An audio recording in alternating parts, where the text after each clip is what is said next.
One of the biggest topics in health and fitness is pain and injury. And strength training itself gets a bad rap for being quote unquote dangerous or leading to injury or causing pain. Now, as we're going to dive into in this episode of the Lifting Cues podcast, that is not necessarily the case. That the answer to your pain and overcoming injury is actually probably movement and strengthening your body. So, welcome to another dual episode of the Lifting Cues podcast. I'm going to welcome in my colleague and my friend, Coach Brandon Person, back onto the podcast for this episode to dive into something that he is very passionate and knowledgeable about, which is overcoming pain and injury through fitness. If you don't know his story, please go back and listen to our first podcast together. I think it was episode 7 me and him did together, but scroll back, find that episode with Coach Brandon Person and hear his story and all of the injuries and adversity that he has had to overcome and how he did it through fitness.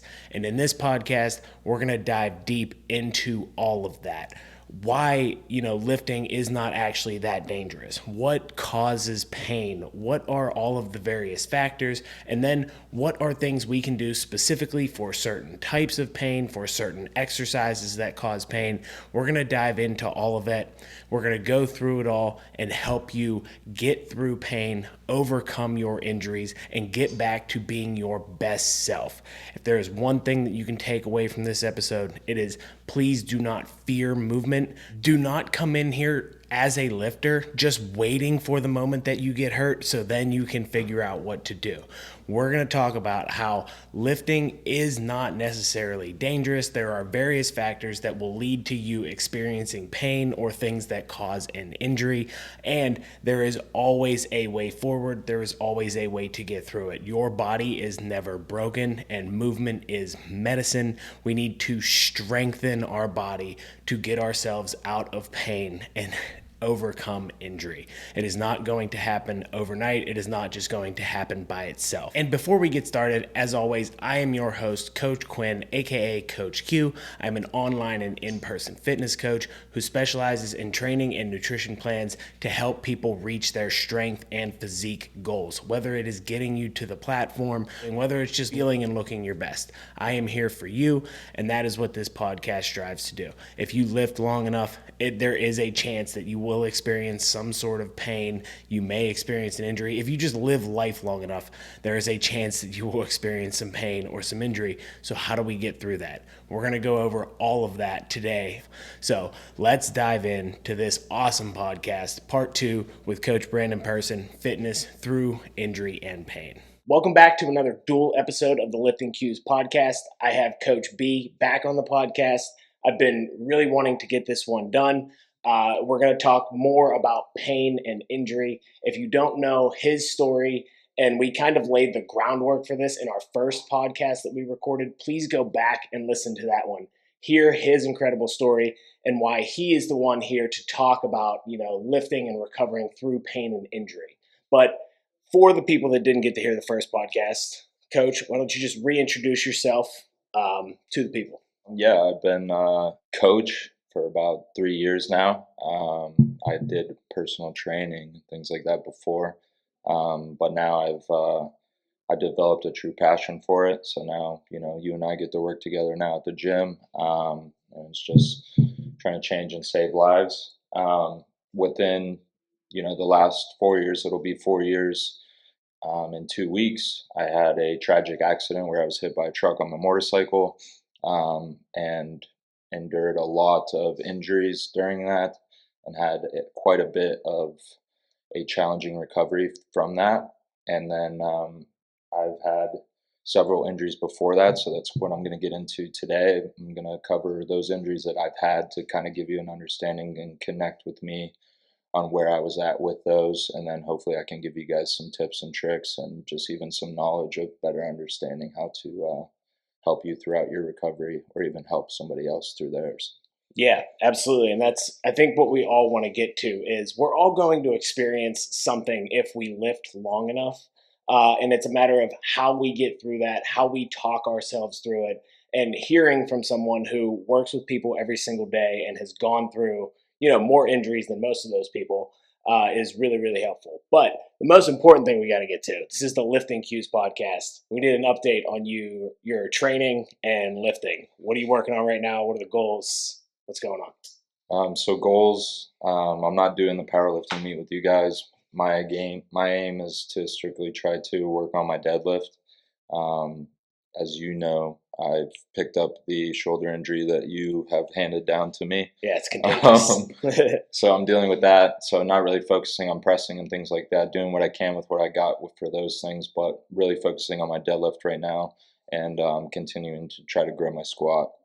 Um, that's pretty much it. I'm still just trying to focus on the strength aspect of those two while I try to figure out what's going on with my shoulder. Yep, and I'm sure we'll come up with some of our own tips and tricks to start using on ourselves for that purpose. But no, that's awesome. I'm excited for Dawn of the Deadlift to see what you put up.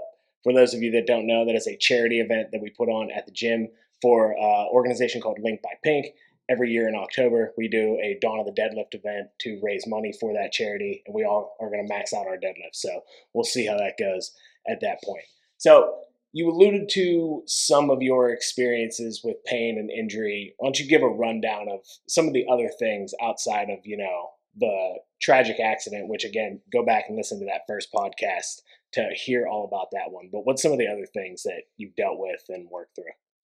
Yeah, so in total, I've broken over 27 bones, and some of those bones I've broken more than once. But to list it out, I've had 8 concussions. I broke my scapula. That was in my accident. Most of these are going to be from that one specific accident. But both collarbones, both wrists, 11 ribs, 6 thoracic vertebrae, 2 lumbar, my pelvis, and a compound fracture to my left leg, and my great toe. What is a great toe? The great toe is actually what they call your big toe. Oh, I really? didn't know that until I broke it. Yeah. But yeah, that's what they call your big toe. It's great. They call it great because it actually is. And actually, having it being injured, I realized it a lot. It actually helps with a lot of your balance within your foot. It's kind of as if we had a hand without a thumb. We utilize our thumbs a lot. Yeah. So basically, it's our thumb of our foot. Anytime I see somebody doing a single leg exercise and they're struggling with balance, it's always because their big toe is off the ground. Yeah. And when I get them to punch that big toe into the floor, they're like, oh my God, Stable that and helps planted, so yeah. much more with my balance. So that is huge. And of those injuries, how many of them were actually in the gym?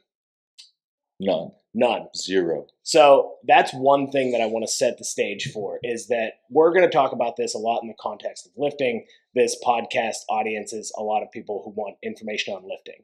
So when we think about injuries from lifting, it's not nearly as dangerous as the misconception would lead you to believe. I think I have some of the numbers here.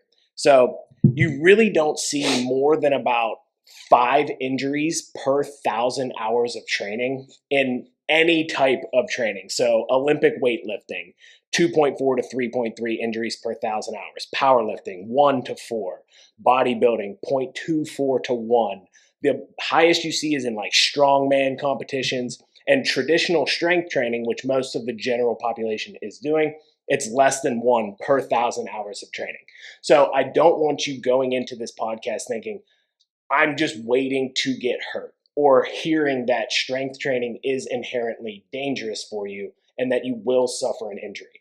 The odds are pretty low, and the odds of those injuries being severe are also pretty low.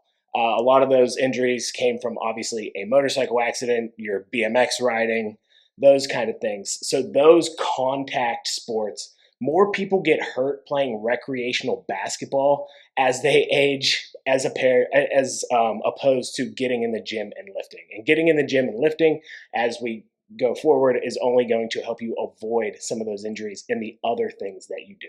So please do not think that, you're just waiting to get injured so that you can use the recovery techniques that we're going to talk about. And the other thing I want to talk about is how we think about pain and how we think about injury. So a lot of times you think pain is damage to the body. You burn your hand on the stove, it hurts, it's hot. But that is not necessarily the only thing that causes pain that we experience in the gym or anywhere else. There is a psychosocial model of pain. So there is that bio aspect, the actual damage to your body that ends up causing pain, but there are also psycho and social aspects of it, which are mental. There's stress, how you think about injuries, how people talk around you about injuries and about the gym can affect how you experience pain. And then when you do experience pain, how you talk to yourself about that pain is going to affect the actual pain experience and how much pain that you do experience. So if you start lifting in the gym and you tell yourself that you are going to hurt your back deadlifting, the first time that you feel anything in your back when you deadlift, it is going to heighten that pain experience. But if you tell yourself that you are more robust, that you can handle it, that maybe it is just muscles being used that aren't normally, you may have a different pain experience. I think they've done studies with people with MRIs of their back, and they'll show like bulging discs, people with no pain whatsoever, and then people with 10 out of 10 pain and absolutely no actual damage to their back.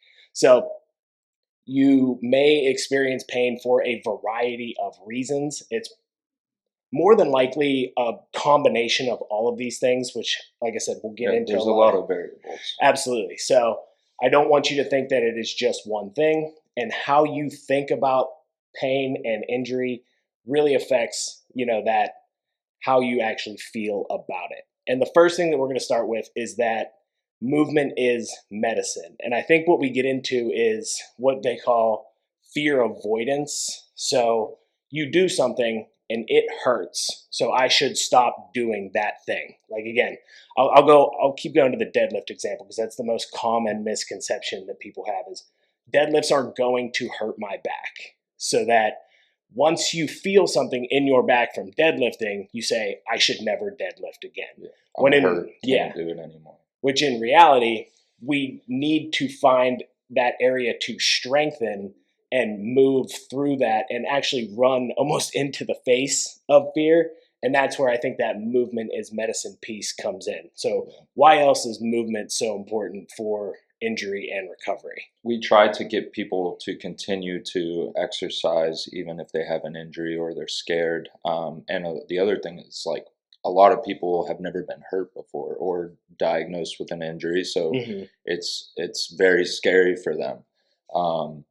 But the main thing is, like, it's to, one, help with blood flow. The main thing is if we can get fresh blood filled with nutrients, as long as you're eating well and other things, there's different aspects to it. But if we can get continuous blood flow to those injured areas, even just with little range of motion, doesn't even need to be weighted, loaded, anything like that, that will help increase that recovery time for that and may even make it feel better. It also increases the endorphins. It's if you go for a run or something like that, you get that runner's high, things like that. Those are the endorphins. It makes you feel better. I would feel better after I did a PT session because I did not want to do it when they showed up or when it was time to do it, but I always felt better walking out of it. Yeah, and you show yourself what you still can do. You're focused on that positive aspect of it.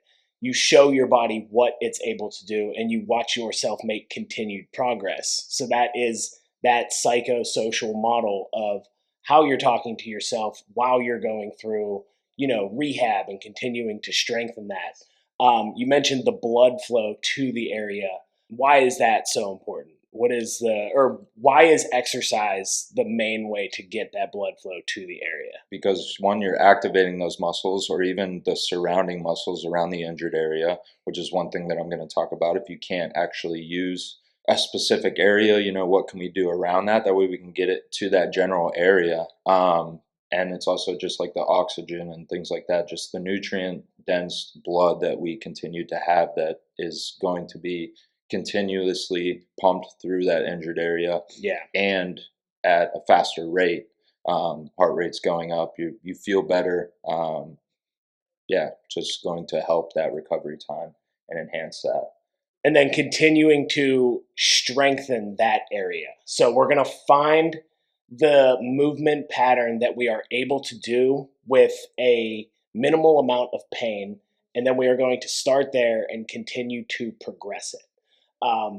And think about what is your goal with this when coming back from pain. So if you have pain when you are bench pressing with heavy loads, okay, we need to pull back the load, figure out what's causing that pain, and then work it back up, not just take it away and never bench press again if that is your goal to continue to bench press. So we have to kind of do two things at once. We need to continue to do the movement so that we know we are progressing, but also adding in those other exercises. So it's not just going to PT and then trying to jump back in right at that load where you hurt yourself once your shoulder starts to feel better. We have to do both things at the same time. And I think that's the importance of exercise selection, which I know you wanted to touch on. So what is the exercise selection? How should we think about it?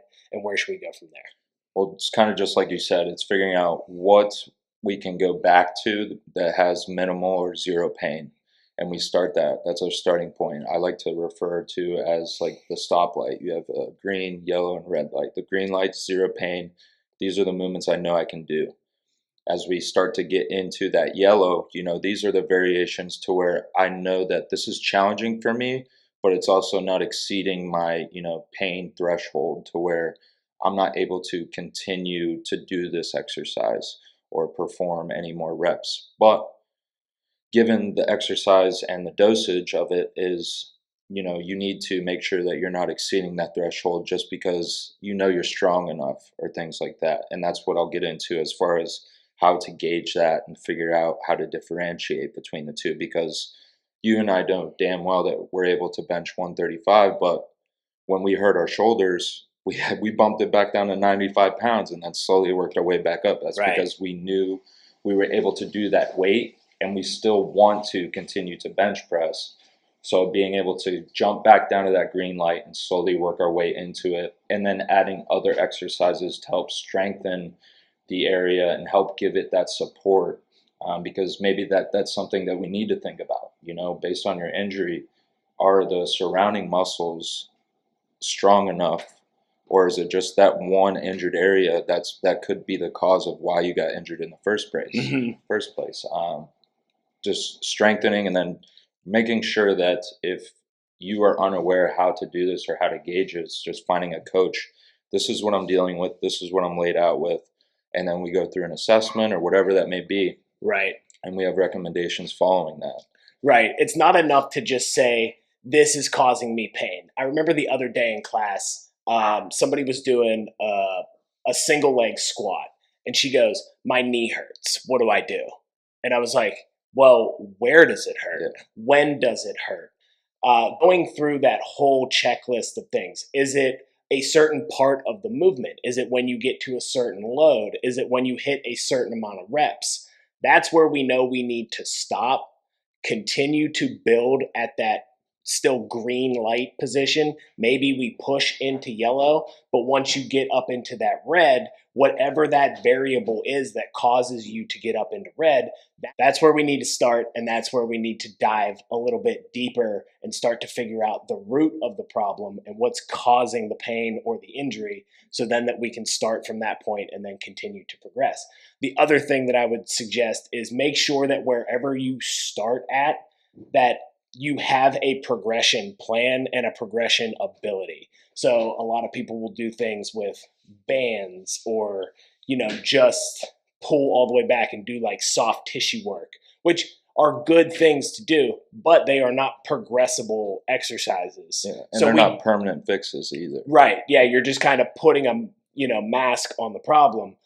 We have to pick something that is progressible so that we can continue to progress it and know, again, where those stopping points are and where we have to develop a little bit more. All right, so we kind of laid the groundwork for where we start. We threw out some terms: red light, green light, RPE, pain tolerance. How do we actually think about these and break them down so that people can use this on themselves? It's common that people know about the RPE scale. Some people still don't, but for those that you don't, The RPE is the rate of perceived exertion. Quinn talked about it in several of his podcasts before. If you aren't listening to the podcast, make sure you go back and listen to those. Appreciate it. But that's one of the ways that we can measure the load intensity that we have. That's a way to gauge it. It may not work the best for everybody, but it's generalized pretty much across the board.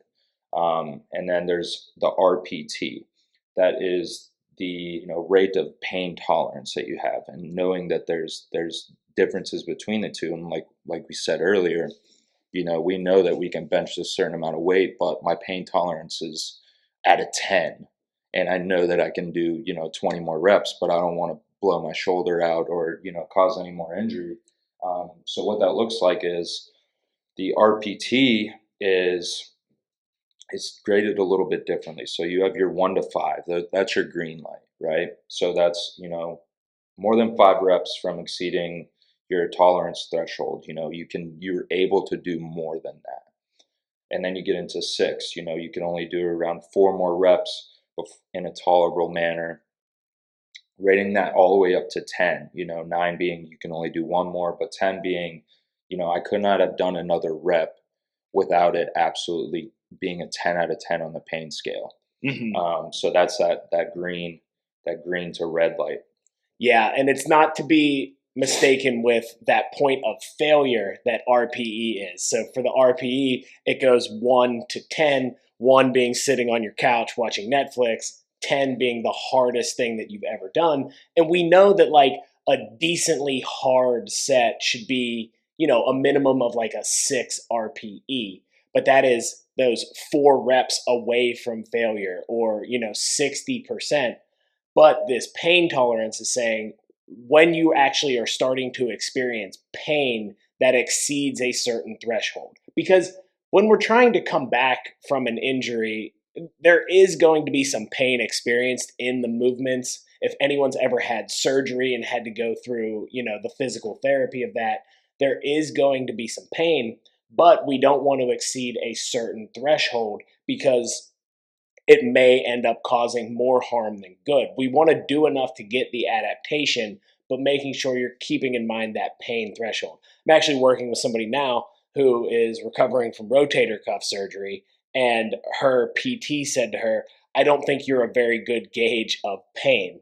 We talked about pain being a subjective experience, but this individual is more willing to endure pain to kind of push through. And he's like, your physical body is not actually ready. She may be ready mentally, but it may do more damage to her physical body. So getting in touch with that pain tolerance is where it's going to be really helpful for you. That is, like you said, we can think that we are capable of doing more. That's the RPE talking to you, but your body is that RPT. Mm-hmm. So I like that.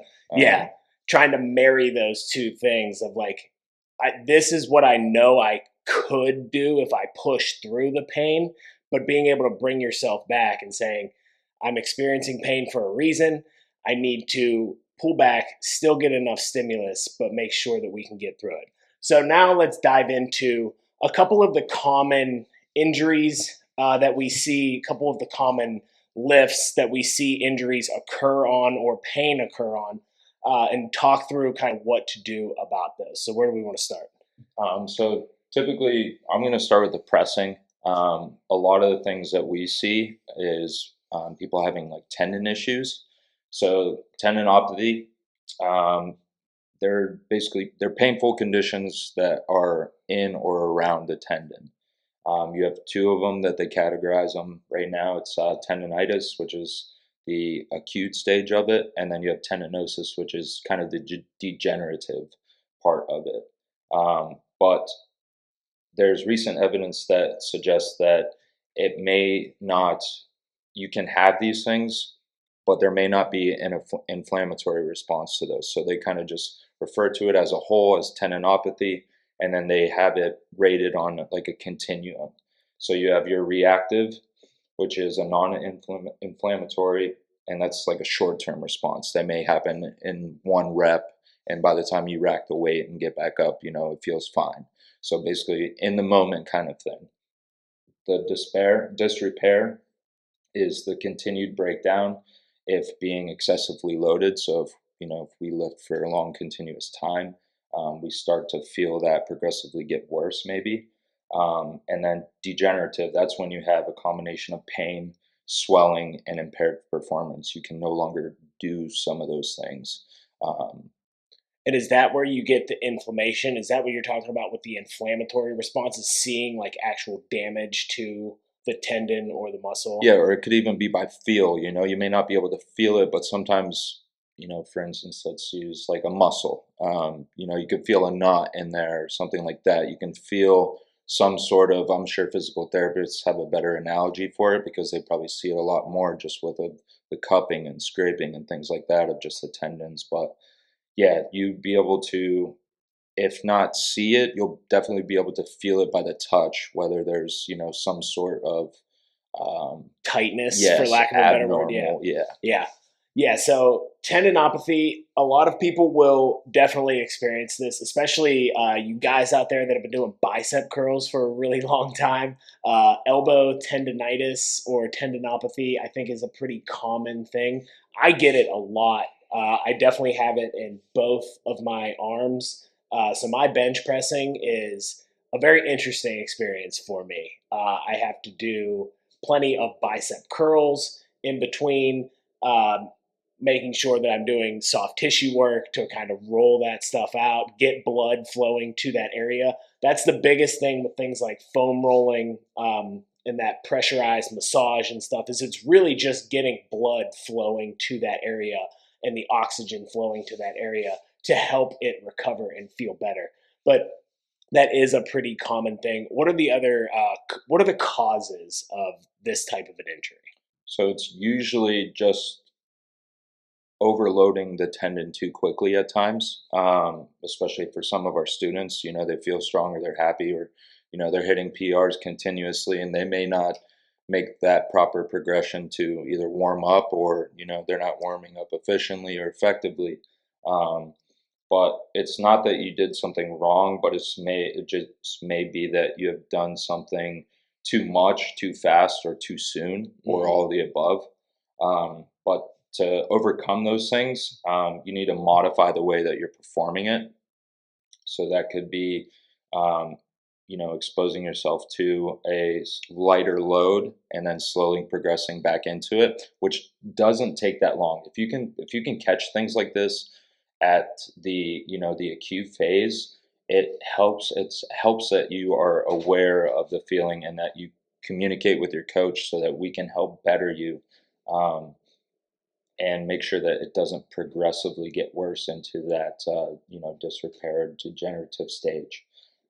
So making sure that you're communicating with us so that we can tackle that and help you warm up properly. Like you said, he has to do a shit ton of bicep curls. Those things like that, like the bicep curls, those are what kind of needs to be done in order to progress. And there may be some pain points during your curls where you're doing those, but you have to adapt. You have to allow yourself to stress that tendon enough to where your tendon can adapt and progress back into the stages that we were normally at before we experienced this. And that's direct load, attacking that directly and making sure that you're doing those isolation exercises if it's applicable in those areas. That's very important.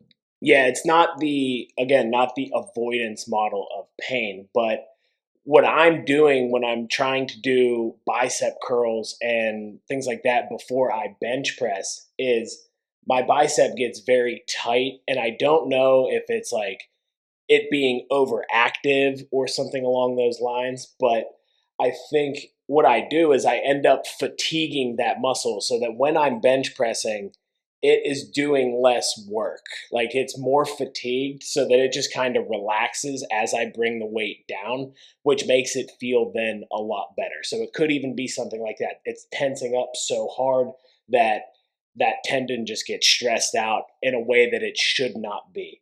And I think something you said is that you may load the exercise too quickly. And I think that's where a lot of these injuries tend to occur. If you want to avoid pain or injury while lifting, load management, I believe personally, is going to be your best bet.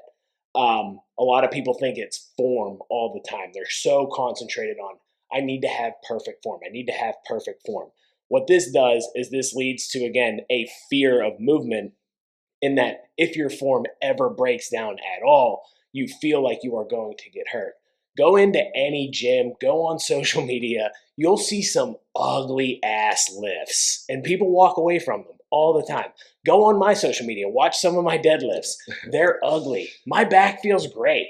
It's a little tired, but like my spine feels fine. Yeah. So it's not necessarily the form. I think it's normally jumping into something that your body has not been trained for. So making sure that you are training your body for the load that you're going to give it, making proper jumps, and that way when your form does break down at certain loads, you know that you can handle it, you train through that range of motion, and you'll kind of figure it out. But sticking with the press, we kind of talked about the elbows. That's where you're going to experience some of that tendonitis, tendinopathy. You can also experience this in your knee. If you have pain in the front of your knee when squatting, that might be another area where it is a sort of overuse or overload injury. We just need to kind of figure out where the pain is stemming from and pull back. But also with the press, shoulders are always a big one.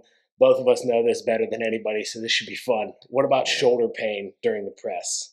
So the main thing with students is like we the first thing we go to is we evaluate your form. If it's just painful during the movement or something like that, regardless of what it is that you come up to us with, we check your form right away. Um, that's why we demo form before we have them start. But a lot of them don't adhere to that, or they're loading too quickly and they're just moving and they're not thinking about it at all. So, making sure that one, you have a solid base is, Yeah. shoulder retraction. You want to be stable, and that optimizes that force going through that shoulder joint as you're pressing. But the other thing is, we need to look at elbow flaring, and that could be as simple as alternating your bench grip. A lot of people, if you look at powerlifters, at our meet, I've seen like probably three different types of widths that I've seen, and they all performed well, and they didn't get off the bench, holding their shoulders or anything like that. So it's based on self preference, really, on who decides whether they want to go super wide, a narrow grip, or regular. Um, but that will determine, what comfortability that you have in that. And going back to, supporting the muscles around it. I think one of the things that I may have had a problem with my bench currently right now is that maybe the surrounding muscles are not as strong as they were because I haven't been targeting them. But I'm still able to press, dumbbells at a decent weight. Again, that's because I can adjust my flaring on my elbows. So I'm not taking pressing out of it completely. I'm still pressing. I still want to press as much as I can, but making sure that I stay within that RPT, that threshold of pain. That way I can still perform the movement, and then slowly, add a day where I do just dumbbell work in my presses, and then I do a light bench day just to see where I'm at, just to see if I'm able to progress or progressing week by week. Exactly. So yeah, it's form check, um, not being afraid to switch to different variations in the meantime. And it may even be something that is very painful for you to do across the board. So it's okay to take a break. And we can do other exercises that can still target different muscle groups without having to press all the time. Exactly. So that's the understanding that people need to have too. It's just you can still do these things. You don't need a barbell press if barbell press hurts all the time. You can go to different variations, and remember, going through an injury, and the idea is to just not progress that injury. The idea is to get better and recover so that you can continue to do what you want to do. Absolutely. And like we talk about a form check, but that form check is just to determine your form for you. There is no perfect form for every single person. And the solution might be slightly different for each person based on, what is bothering you, what stretch of your shoulder on the press is hurting. Does it feel good to be in closer? Does it feel good to be out wider?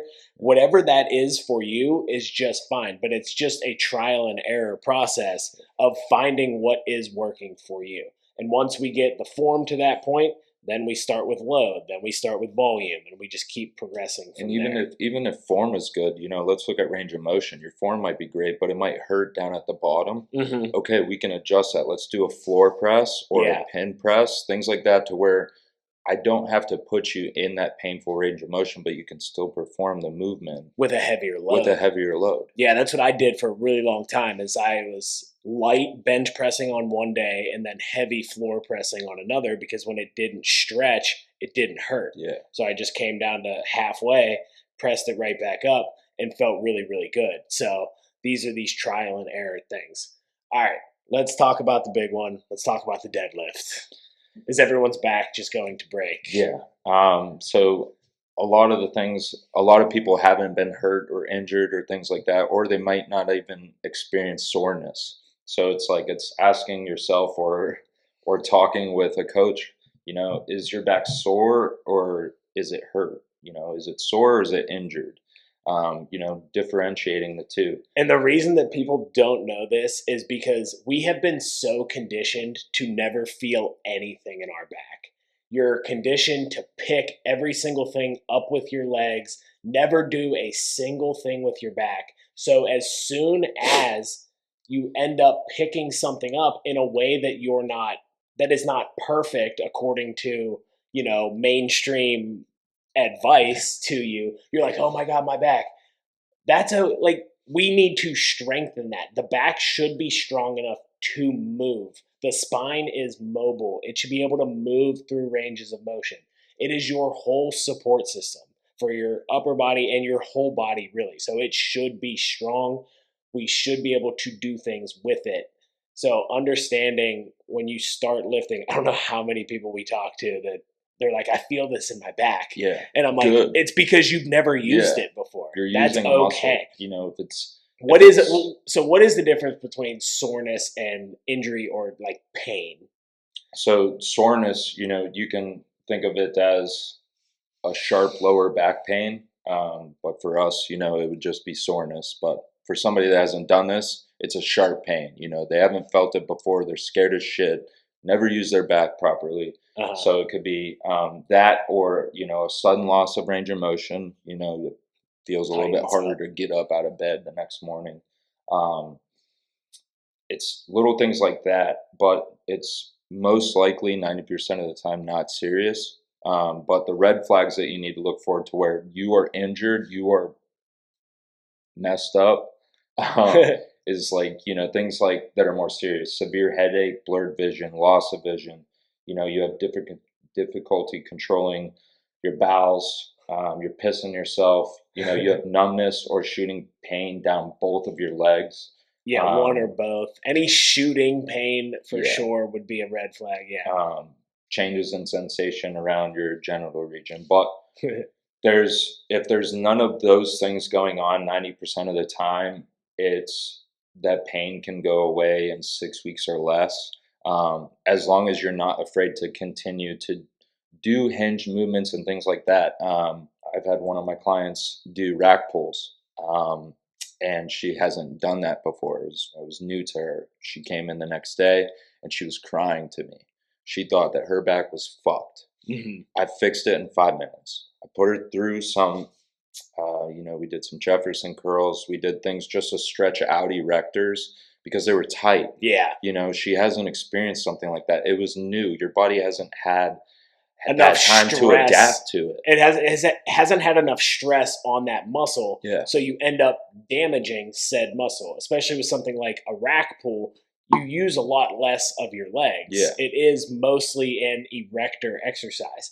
That's why it's very good, but also why if you have not used those muscles, you will feel them being sore.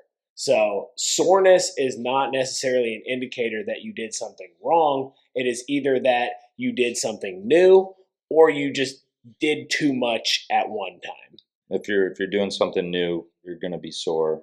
Real good almost every chance. time. Yeah, 100%. Yeah. Even like people like us that have been lifting for a really long time. When I start a new program or I switch from lifting heavy to lifting with higher volume, I get much more sore than I normally would just from switching the way that I'm training or doing a new exercise that I haven't done. Or even rep scales, Yeah, like yeah, different increasing rep reps you're schemes. Yeah, doing. if I Yeah, so do, if I was doing 6 and then I switch to 12, I'm probably going to get a little bit more sore because my body's not used to that volume. I have to readapt. So we have to just continue to adapt and understand the difference between soreness and pain and injury. So that's the deadlift. Your back is much more resilient than you think. I promise you that. So tell yourself that narrative as well. My back is stronger than I believe. And if you continue to load properly, guys, don't come into the gym at the age of 40 and say, I deadlifted 405 in high school and try to pull 405 when you walk back into the gym. It's okay to pull that back and we will progress back up. So understand that that is going to be more likely a reason that you have pain than the actual movement itself. it's kind of like the tendinopathy thing. You're doing something too soon, too fast, but also knowing that it's most likely not pain; it's soreness that you've never felt before, so it's new to you. Right, exactly. All right, squats. What's the deal with squats? Squats. So across the board, it is knee pain in squats is one of the most common things across all lifters when they're performing a squat. Um, but if you've had a previous injury or have an unexplained swelling, locking, things like that, you need to make sure that you seek medical attention. For the most part, at least get a consult. Make sure that your ACL and everything's prepared. Even good trainers and coaches now can help you figure that out. But just make sure that you're seeking some sort of medical consult to make sure if you're experiencing buckling and things like that, even just walking normally. That's just walking around your house. It's buckling on you. It's giving out. That's kind of a little indicator that there may be something going on. And then if there's not, that's when you come see us. And full disclosure, we are not medical professionals in this way. We cannot diagnose injuries for you. We can't even really diagnose like a quote unquote rehab plan, but we can help you identify, where the problem may be occurring and help you figure out again that RPT scale, where do we start, the different variations of exercise, but if you are at all concerned, this is not medical advice for you. Please seek a medical professional if you believe that you have tissue damage that needs to be repaired. Just want to get that out of the way as well. Probably should have done that at the beginning, but maybe we could throw this back. Yeah, we'll throw it in there at the beginning. All right. So when we're talking about knee pain, how do we think about that? Where do we go with the squat? So if you don't come to us with a diagnosed injury from a doctor, you went to them and things like that, most likely it's muscular, and we just need to help strengthen that by doing squats in some sort of variation, starting you at the lowest progression and working up, making sure that we can progress for that. But things like, do you have arthritis, patellofemoral pain syndrome, degenerative meniscus tear, which surprisingly, a lot of people have.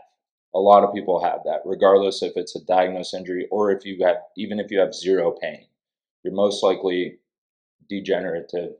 And then, quadricep patellar tendinopathy as well. So tendinopathy, tendinitis. Yeah. I can help you. I can help you with that one. No, I cured that. I cured that bad boy. We're good. Good. Golden. Yeah. But I got arthritis, I'm going to have arthritis in both of my knees for the longest time because one is shit because it got blown up. And then the other one I've had to use for 7 months. Yeah. Single-legged, holding all of my weight. Right. But the solution for all of these are relatively the same, okay? So it's like you want to temporarily reduce that load to force an adaptation to occur. So, whether it be, elevating, going to a box squat, or it could be just taking as simple as just taking weight off the bar, Hmm. or it could be tempo work, or maybe even isometrics. Um, Hmm. but right now, let's look at what does your range of motion look like now, and then doing that assessment again. Okay, does it hurt at the bottom? Does it hurt at the top or mid range? Let's Hmm. figure that out, and then making sure that we take that. You know, degress you down, taking weight off or whatever it is, or limiting that range of motion more, adjusting the flexion of the knee, just little things like that, but just making sure that these exercises are able to progress you to, a full range of motion in the long run, Hmm. or at least better it. Absolutely, yeah. And I'll give you kind of my experience with having knee pain on squats, and I'll take you through the entire process of kind of how it happened and what I think caused it and what I did to kind of fix it. So, I started a volume block of squats. I was doing as many as possible with, I think I started with 385. Once I could get to 10, I went up to 405, did 2 weeks of as many as possible of that, and my knee was like, absolutely no more, dude. Tapping out. Yeah, it was so painful. And as I identified what the problem was, it was that my quad was so tight that it was putting so much stress on the front of my knee. And I think what happened is in the off season, I did so much work to make my quads bigger because I'm such a glute dominant squatter that I focused almost all of my accessory work on my quads. And I started using my quads more Mm. on my squat. So I wasn't using the strongest part of my squat and just putting way too much stress on the quad and on the knee. So, a couple of things that I did. A, figured out how to loosen up the quad. Different foam rolling, stretches, extra range of motion, leg extensions, holding out that stretch, making sure that I could do that. And then adjusting the range of motion on my squat because squatting all the way down and flexing the knee as far as it could go obviously really hurt. So I started with a box, and as I was doing the box squats, that's when I realized like I wasn't sitting my hips back far enough. So then I was able to readjust my form through those slow box squats and then start to build the knee back up. Now, when I go back to squat, I feel great. My squat form is where it's supposed to be. And now my squat is flying. I started out, I think, what was it, 4 or 5 weeks ago on my like powerlifting block. And it started off horribly because it hurt really bad. And now, like I said, it's just taking off. Today I did 425 for 2 sets of 5. And it wasn't as hard as it should have been. So, like, things are really, really good. So, things like that is how you can kind of troubleshoot, diagnose, for lack of a better word. I didn't diagnose anything, but I kind of figured out the root of the problem with help from a coach. Shout out Coach Gio for helping me figure out the root of that problem and what to do about it. But and then just troubleshooting my form, the range of motion, and slowly progressing right back up. So that is the best way to go. So would you say that doing that box squat helped you assess yourself on what was firing, what wasn't firing, positioning of the hips and things like that? Yeah, it gave me the confidence to do the movement and do it slowly and know that it wouldn't hurt when I got to the bottom. Like the worst thing that could do is I could fall onto the Yeah. box. So I was able to do everything very slowly and be very intentional about it.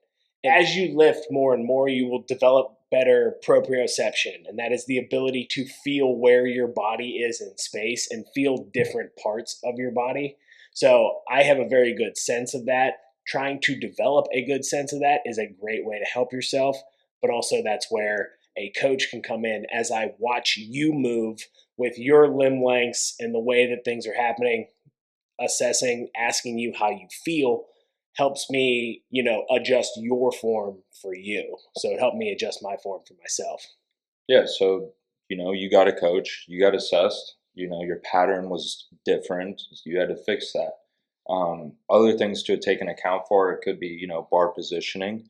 If you have the bar higher up on your back, you're most likely going to have a little bit more knee flexion than as opposed to, you're going to stand more upright. Could be feet placement alone, knee caving, anything like that, or even your heel lifting. But those are things that we look for as coaches as well, that we try to adjust, and just by doing the same process that you went through. Absolutely. Yeah. And that's the whole process. That's what we're trying to get at. And when my knee was hurting and training was shitty, I was a little bit upset at myself for doing too much. I did more than I should have, and I knew I was doing more than I should have. So I was kind of like, I was upset for about a week. I let myself kind of have that. But then it was, okay, I know I'm going to be fine. I just got to figure out what to do, where to start, and I can get right back to it. I told myself in my mind that I was going to be okay. And I think that leads to me being better. And when you do things enough and you start to experience different, tweaks and nags and things like that, you understand that you are not broken. If something hurts, your body is not broken. You are not done forever. You can come back usually, unless you're, completely immobilized or you lose all stability in the joint. Like, it's probably something that you can work back through. So did you have pain during that process of getting back into the position that you can now? Yeah, and you're absolutely. Fine. Yeah, absolutely fine. Like I said, squatted this morning, felt great. Haven't had any knee pain. I'm gonna knock on wood for that one, but it's been very good. So you should definitely continue to move, especially if your goal is to continue to be able to move. We talked about knee pain and things like that. Let's get into maybe like do you have a meniscus tear, or if you have one, can you still squat? It really depends on the severity of it. But if you can pinpoint like a distinct time where you cut, pivoted, fell, and injured it, definitely seek medical attention. You Get feel a that consult. pop. Yeah.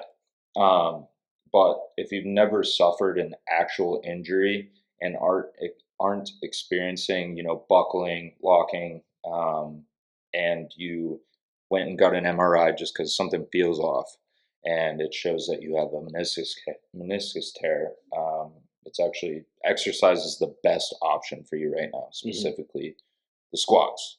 That is the best option for you, and there's a shit ton of different variations of squats that you can do. So we're not talking about just coming in and you're doing a barbell squat right away. Ass to grass, yeah, baby. there's nothing. There's levels that we can go through to get you to that point to where you're able to do it comfortably and pain free. That's the other thing is, I hurt my knee or I have this disease or this injury, I will never be able to squat or deadlift pain free ever again. That's not the case. I gave you the list of injuries that I've had, and I do most of my exercises now except for my bench right now with my shoulder. But everything is pain free. I'm sore, but that's because I put a shit ton of weight on the bar. I'm progressing. Yeah. I'm progressively overloading my weights, but I'm pain free in my squats. Yeah. And deadlifts. Yeah, and there may be some rare cases where, yes, it is just, maybe you're not going to barbell back squat again.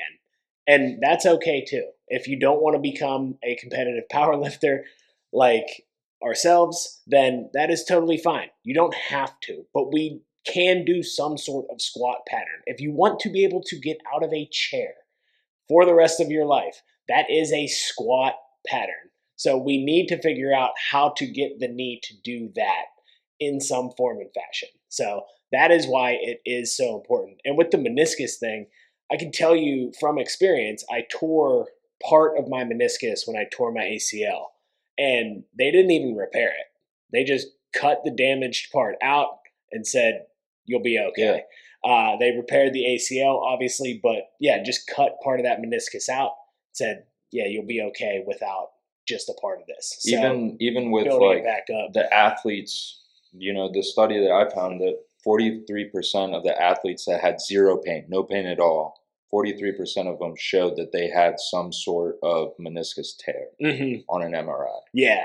And that's Pain like, free. yeah, It's like that's like the it's low back thing is like, I don't know what, I can't remember the study or the percentages, but it's some ridiculous amount of people had like a bulging disc with absolutely zero pain. And the rates of injury in, or back injury in people that don't lift at all are even higher than people who lift weights or people that experience low back pain. So, do you want to be strong and possibly in pain? Or do you want to be weak and not be able to move and in pain? So take your pick on that one as well. right. And if you get into, again, kind of going back to the pressing thing, if it's something that in some sort of variation or all variations you're not able to do pain free, let's figure out movements that you can do. Maybe we take squatting out of it for a few weeks, 4 to 6 weeks, something like that. Mm-hmm. And we can still work on the posterior chain, things like deadlifts or hip thrusts are a little bit tough, but RDLs, things like that. Something to strengthen muscles in that movement or in that area that aren't that specific exercise. Yes. Yeah, totally fine. There are going to be circumstances when you first experience some sort of pain or injury that, yes, you need to take some time off of that to let, especially if there's like a huge inflammatory response. Like if you're swollen, swelled up, definitely don't just keep pushing into it. The answer is not always just push into the exercise. At some point, it's going to have to be, but maybe at first we do have to pull back. So, as far as let's say we do suffer like an actual injury, like tendon tear, ligament tear, something very specific that either you have to have surgery for, or you have to actually have treated. How do we start to come back from that? Is it the same thing, or what does that look like? So it's getting them back into the gym, building that routine again, and figuring out what range of motion they have, whether they have to wear a sling or something like that. What can I do? And are you seeking out, physical therapy through this? Because my job is to help strengthen those areas and also help you improve your range of motion. But the physical therapist is, there to kind of gauge what you're capable of doing with that shoulder as far as movement goes. And get you back to like normal daily life movement. Yes. Because you're probably going to be immobilized when we're talking about like these type of injuries. Yes. But it's also making sure that you want to be that middleman between your physical therapist and your coach. I work with a few people now that go to physical therapy who are had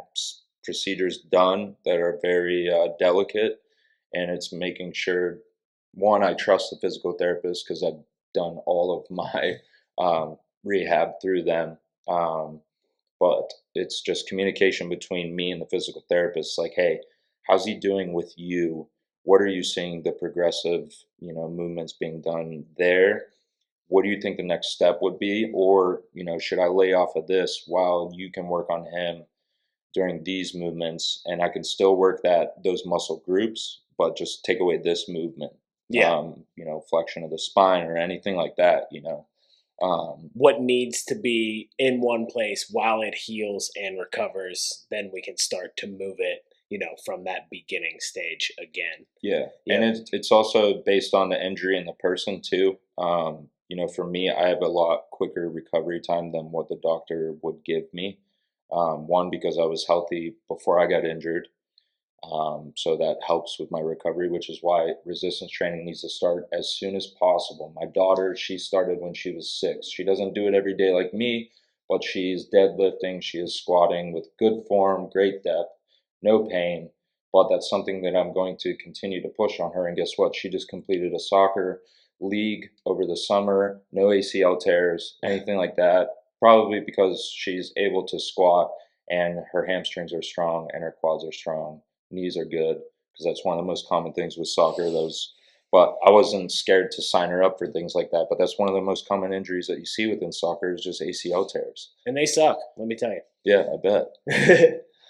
So yeah, getting once they get back into the gym, making sure that you have that line of, what the physical therapist thinks that they're capable of, and then working around that fine line of being able to put them through that movement, but also making sure that you start off at that 0 point to where you can guarantee progression throughout the entire program. Yeah, because you are literally usually starting from zero when Yeah. you have that kind of an injury. But yeah, the importance of muscle mass just for function, resilience, longevity. I've talked about it ad nauseum. I will continue to talk about it ad nauseum because I really do believe it is the most important thing that you can do for your health for all of these reasons, especially this one.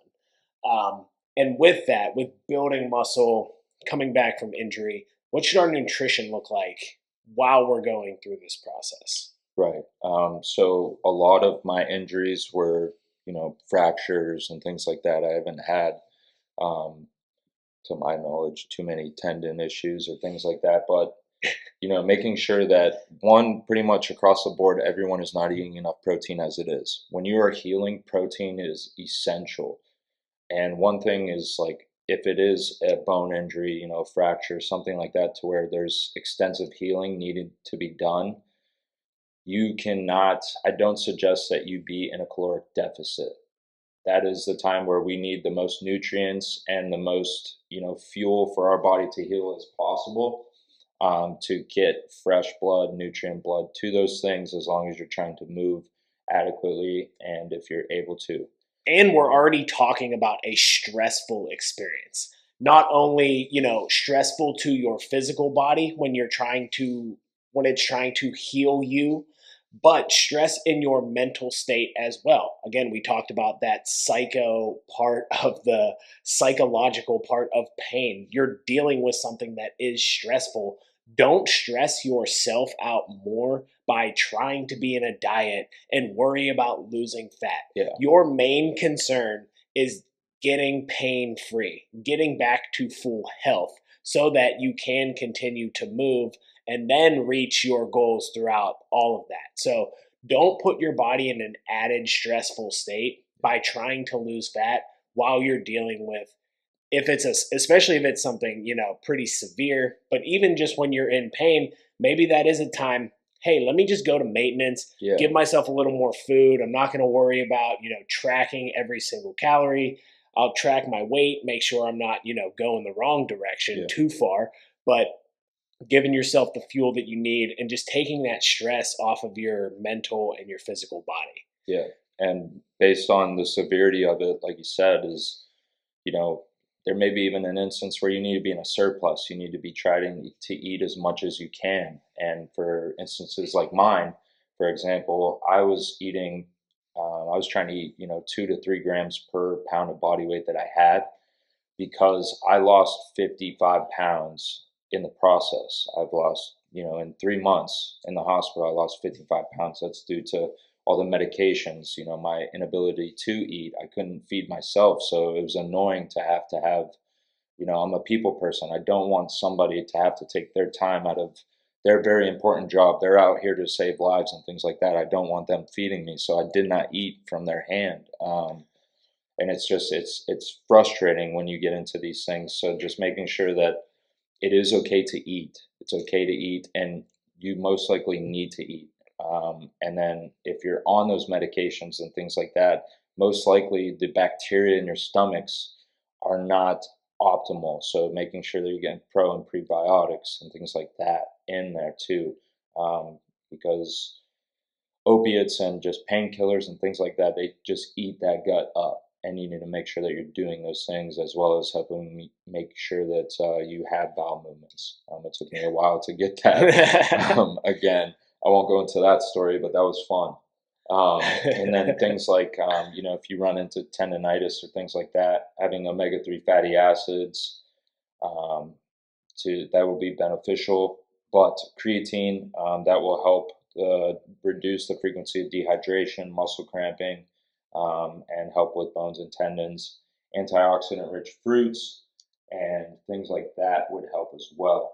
For optimal recovery from an injury, it's important to get adequate intakes of minerals and vitamins. So, for instance, I broke my pelvis recently. I was on selenium, vitamin D, vitamin E, zinc, and then just making sure that I get adequate amounts of protein too, along with my forcing myself to move.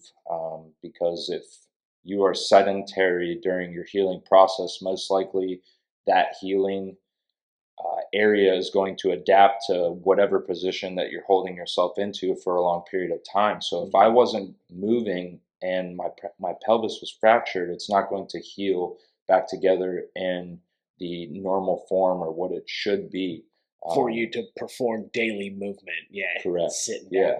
Yeah, for sure. And that's where, like you said, with, maybe not being able to eat or not wanting to eat because you are in pain or on medicine, that is where the supplementation can really help.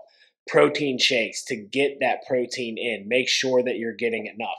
Creatine, going to be huge for that. It's already big for the recovery process. So, what creatine does is it provides basically the energy source for your cells. So it is already providing the body energy that it's using to, repair and build muscle, bone, all these different kind of things. We're realizing that creatine is good for so many things, including the brain. I know you wanted to touch on, TBI and those kind of things. That's where I think creatine is really, really interesting. There's some studies in mostly adolescent, athletes that get concussions. They end up loading creatine afterwards to help them recover. But I think, that preload of it and having it in your system, we know the safety profile of creatine. We know that it works. We know that it's cheap. So take the creatine, and it can only help make your body more resilient and help you recover faster. And as an adult, if you're not playing contact sports or, super susceptible to concussions, if something ever does happen, You're prepared in a way. your Yeah. body has good stores of that, and then you can load some more to make sure that it gets up to your brain. So from my understanding of creatine in the brain, it's the muscles take up the majority of the creatine. So once your muscles are fully saturated with creatine, that's when extra creatine on top will end up going to the brain. So that's why people are talking about maybe you need to take more than 5 grams a day to get the brain benefits. But if you have that sort of a brain injury, loading it after the fact with up to maybe like 20 grams for an extended period of time could Right. be helpful. And they've proven that safe for up to 6 months to a year. So don't worry about overloading the creatine or anything like that. But did you want to touch on traumatic brain injuries any more than that? Um, no, that's basically it. It's just the severity of it, other than the human growth hormone. So after specifically, I looked into it after my accident. I had a concussion, but my surgeon was at the gym. She was a member of the gym at the time, and I asked her, I'm like, I knew that muscle memory and things like that, I would make a jump back pretty quickly, but how do you think I did so well so quickly in, that short amount of time? And she did some digging and things like that, and she said that growth hormone actually spikes um, after you have a traumatic brain injury, a TBI. After you have a TBI, your GH level rises, and then after a certain amount of time, it drops back to normal or below normal levels. I'm assuming that that is for the general population, someone who is, working out continuously like us, things like that. I think it would just drop back to a normal level. Yeah. But basically, like creatine, it's still understudied for dosages and the duration of time that adults should be taking it after um, they have that injury. But in adolescence, they practice it more, and they've used it, um, you know, preemptively before, and it's actually helped them during their ICU, if they're at that age or that severity of it. And it helped with their behavioral. It helped with their communication after, and it also, for those some rare instances, it helped stopping them from having seizures as well. So it's just kind of fascinating that we tell you to get your creatine in, but there's a lot more than we're still learning about it. And it's not just for people who want to get jacked. Creatine is, I literally believe it is for everybody. It is something that is naturally produced in the body. It is providing your cells with extra energy to pull from when you're doing exercise to help you recover. Like I said, could be good for the brain, all sorts of different functions. So it's a cheap supplement. It's incredibly safe. It's the most studied supplement on the planet. Um, take your creatine. If you take anything else from this podcast, Yeah, take your creatine. It's good for you. Yep. So, any final thoughts with injuries, overcoming them, getting back to just daily life and your training in general? Just know that it is a process, just like how, muscle building or strength building is a process in itself. This is not something that can be rushed through. And there's things that can be done in variations, to an extent. And just because you're injured doesn't mean that you should stop completely. You don't need to be completely sedentary. And that's the mental aspect of it, is just, this is a hard time for you and it's going to be frustrating. I need you to anticipate those moments to where you are very frustrated, but know that you need to do what you can with what you have currently. And it's not the end of the road. Your performance, whether you're going to physical therapy or something like that, whether you're working on movements, trying to progress yourself through an injury, you need to have intent as if you weren't injured and you were trying to get stronger. You need to work on it just as hard as you would for a bench press or a squat or something like that. The intention of it is, every time I got out of my PT sessions, like, I was sweating. I was putting in effort because I wanted to get back to, the closest thing that I could be back to being normal. I wanted to be back to the old me. And I would push myself every day. So don't go in and just, you know, perform what they're telling you to do. You need to do it with intent. You need to, make sure that um, you are trying to progress. Yeah, I really like that because I remember when my mother-in-law had back surgery and we were talking about like her PT, and I was like, she's retired and everything, had back surgery at the age of, she's in her 70s, but I was like, you have one job, and that is to do PT and get back to health, get back to movement. So, yes, take that intentionality. Like I said, you have one job. It is get back to whatever that level is that you want to be at. And it's not just picking up the pink weight in the gym and lifting it and saying, this is all I can do. I can only lift light. Because eventually that adaptation is going to stop and we are going to regress. We have to continue to progress to get back to where we want to be, especially if you do want to get back to the barbell lifts at a high level, or you want to be the most jacked person that you can be, or whatever the case might be. You want to get back to running marathons. Um, we have to take that intentionality. And again, my biggest thing here is just don't fear movement.